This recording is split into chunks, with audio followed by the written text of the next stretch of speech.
爸爸好厉害！那小飞机，超级像小飞机。就继续在这做你的白日梦啊！啊，送一辈子外卖。我告诉你，刘，站住！站住！ Chinese Fighting Man.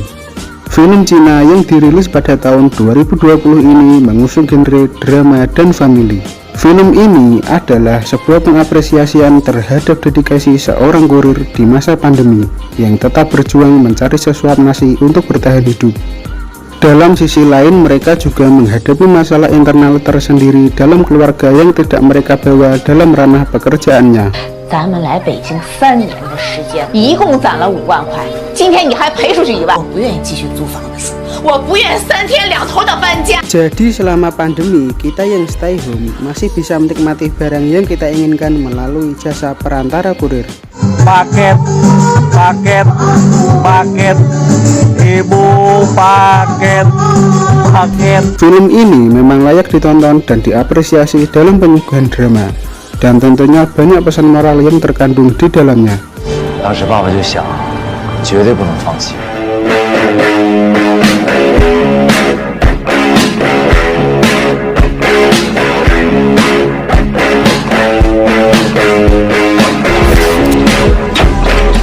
Pada awal film, kita diperlihatkan seseorang yang bernama Lee An Kwan yang bekerja menjadi seorang kurir. Lee adalah orang yang jujur, baik hati, dan suka menolong terhadap sesama.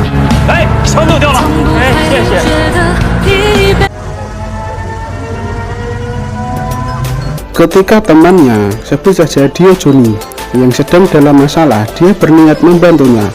Tapi Lee malah diajak berkelahi di jalanan. Lalu mereka semua dipisahkan oleh polisi dan mereka semua akan dibawa ke kantor polisi untuk dimintai keterangan dan pertanggungjawaban. 你是怎么回事啊？哎呦，警官同志，他一片好心。对了，我鸟飞了，我找谁说理？这样，大爷，我车有4个。 Lalu diperlihatkan Liu Ping atau istri dari Lee dan putrinya yang bernama Duo Duo sedang periksa ke dokter. Duo Duo didiagnosis penyakit jantung yang sudah parah dan dokter menyarankan untuk melakukan operasi karena itu adalah cara agar Duo Duo dapat sembuh. Liu Ping meyakinkan putrinya kalau penyakitnya dapat disembuhkan dengan mudah. 医生给朵朵做手术，就像朵朵给电量不足的玩具车换电池一样。 Sedangkan itu, Lee yang dibawa ke kantor polisi memilih membayar kerugian daripada dia dan temannya harus dipenjara. 65日，你俩掂量着办。哎，李哥，我赔。哎，这不就结了？对谁都好。 Ketika di rumah kontrakannya, Liu Ping memarahi Lee yang membayar kerugian dengan menggunakan uang tabungan yang mereka tabung bersama untuk biaya operasi putrinya. 北京3年的时间，一共攒了5万块。今天你还赔出去1万，哎，多管几个闲事儿，钱啊自己就来了。 Keesokan paginya, Lee diperingatkan oleh atasannya atas kejadian yang kemarin. Lee yang sudah memiliki nama baik di perusahaan akan direkomendasikan oleh atasannya untuk naik pangkat dan menyuruh Lee untuk lebih giat lagi dalam bekerja.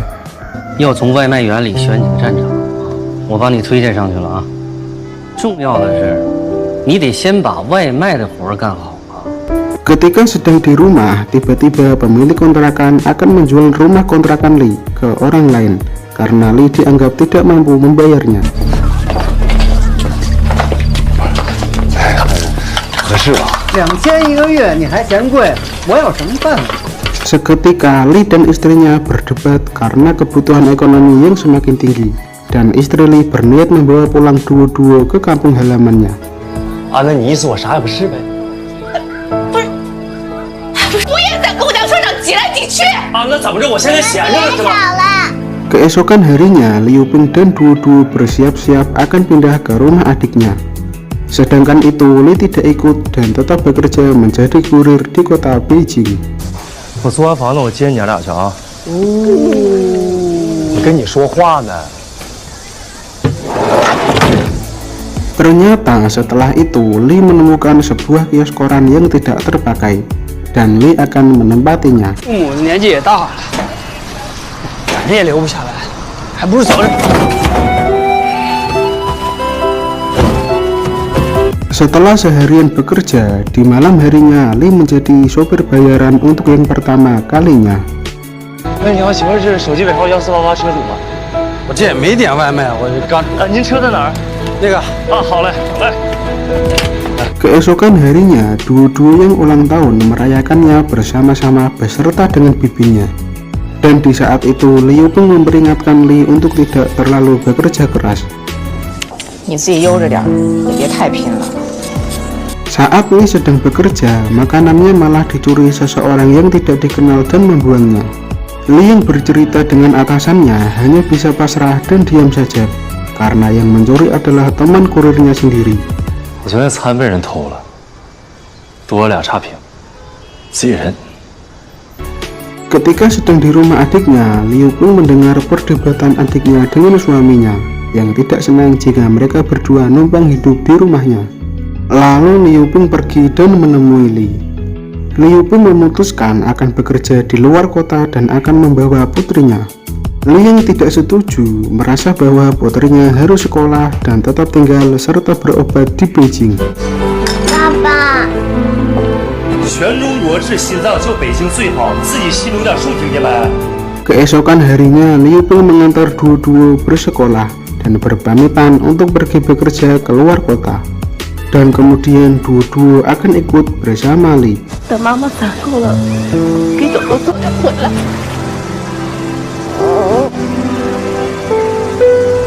Setelah itu, Li pulang bersama duo-duo ke kios koran yang ditempatinya. Dan di saat itu sedang hujan. Duo-duo terlihat kebingungan ketika melihat tempat ayahnya yang minimalis dan atapnya yang bocor.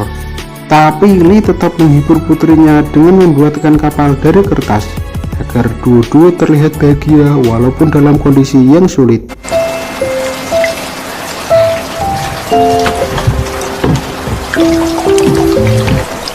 爸爸好厉害！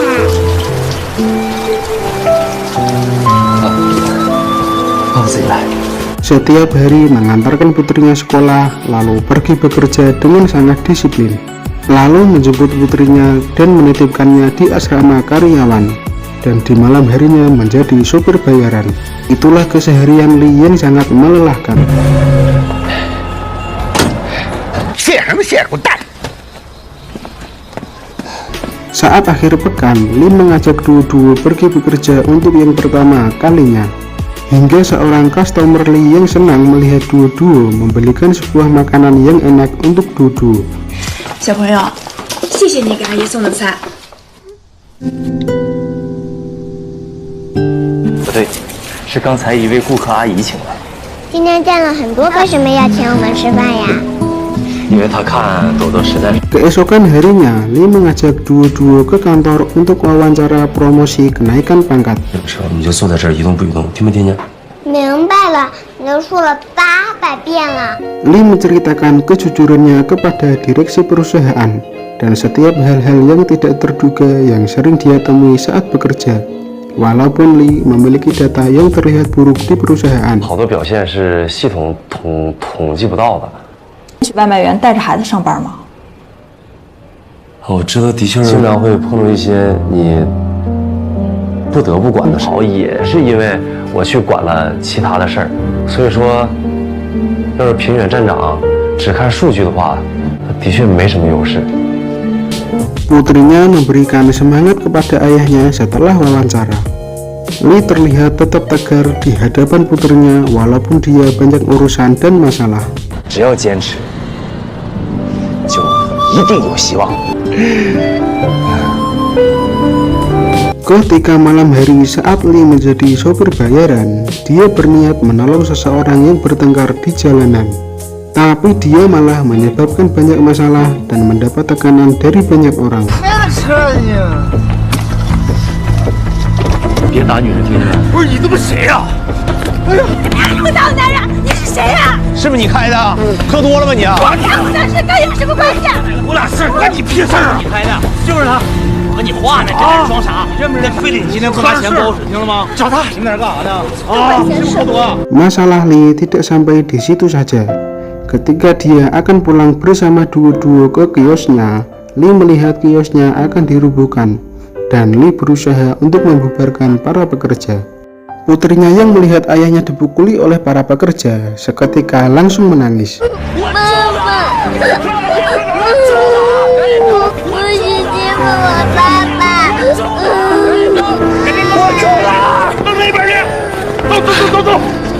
Untuk sementara, Lee dan putrinya tinggal di sebuah kos-kosan. Dan keesokan harinya, Johnny menyuruh Lee dan putrinya untuk tinggal di kontrakannya, karena Johnny akan menikah dan akan pergi dari tempat itu. 你要自己扛着。你和朵朵睡这个床。好，房租咱也有一半。 Johnny juga mengaku kalau yang mencuri makanan Lee saat dalam pengantaran adalah dirinya. Namun Lee memaafkan Johnny dan sudah melupakan kejadian itu. 你俩想好了就行，都不容易。 Ketika Lee sedang bekerja, dia terkejut ketika mendapat telepon dari gurunya kalau putrinya pingsan dan dibawa ke rumah sakit. Lee langsung bergegas menuju rumah sakit, dan ketika sampai, dokter menyarankan Lee kalau jalan satu-satunya untuk kesembuhan putrinya adalah dengan operasi. 先天性心脏病一定要尽快做手术。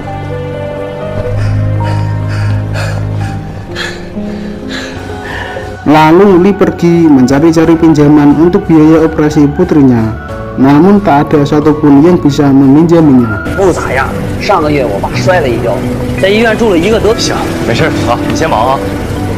安全，有事。 Beban pikiran Lee semakin bertambah ketika atasannya memberi peringatan kepada Lee tentang datanya yang buruk dalam 3 bulan terakhir. 李安全，外卖员你不想干了是吧？10次，被投诉了3次。 这个月就剩3天了。 Ketika Lee akan mengantar pesanan, Lee melihat seorang anak yang akan terjatuh dari gedung dan sudah banyak orang yang di bawahnya, tapi tidak ada yang berani menolong. Lee berinisiatif menolong anak itu dengan meminjam tali karena dia pernah menjadi petugas pemadam kebakaran. Alhasil, anak itu berhasil diselamatkan oleh Lee, walaupun tangan Lee terlihat berdarah. Tak disangka aksi Lee direkam oleh banyak media dan Lee akan diwawancarai. 我送完外球迟到了，不好意思啊。请问您刚刚抽上去的时候是怎么想的呢？ Tapi Lee memilih bergegas mengantar makanan pelanggannya. Namun usaha Lee sia-sia. Semua pesanan pelanggannya ditolak karena Lee dianggap sangat terlambat. Lee menyikapi hal itu hanya dengan senyuman yang kosong.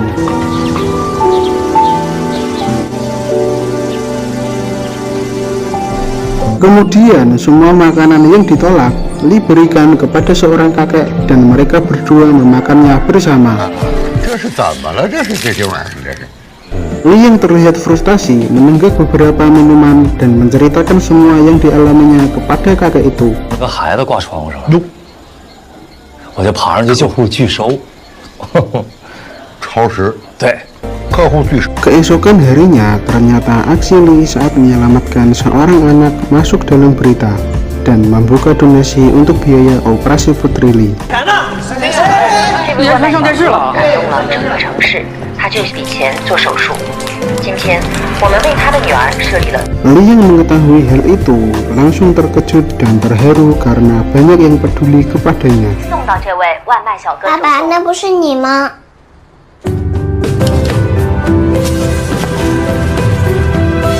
Keesokan harinya, putrinya bersiap akan dioperasi ditemani Lee dan Leo Ping yang sudah kembali dari pekerjaannya. Leo Ping terlihat terharu dan tak percaya atas apa yang terjadi terhadap keluarganya.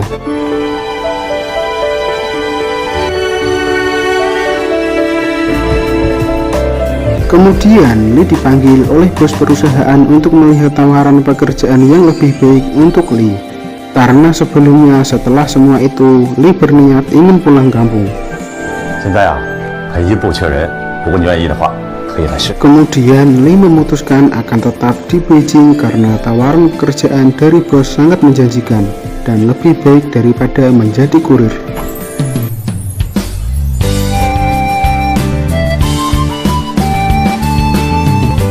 Setelah itu, Lee mendapat penghargaan dari perusahaan atas kegigihannya dan sikapnya yang patut ditiru. 我就是一个普普通通的外卖员，我救了一个小应该做的。有这么多善良的好心人，我替我的女儿和我的家人们。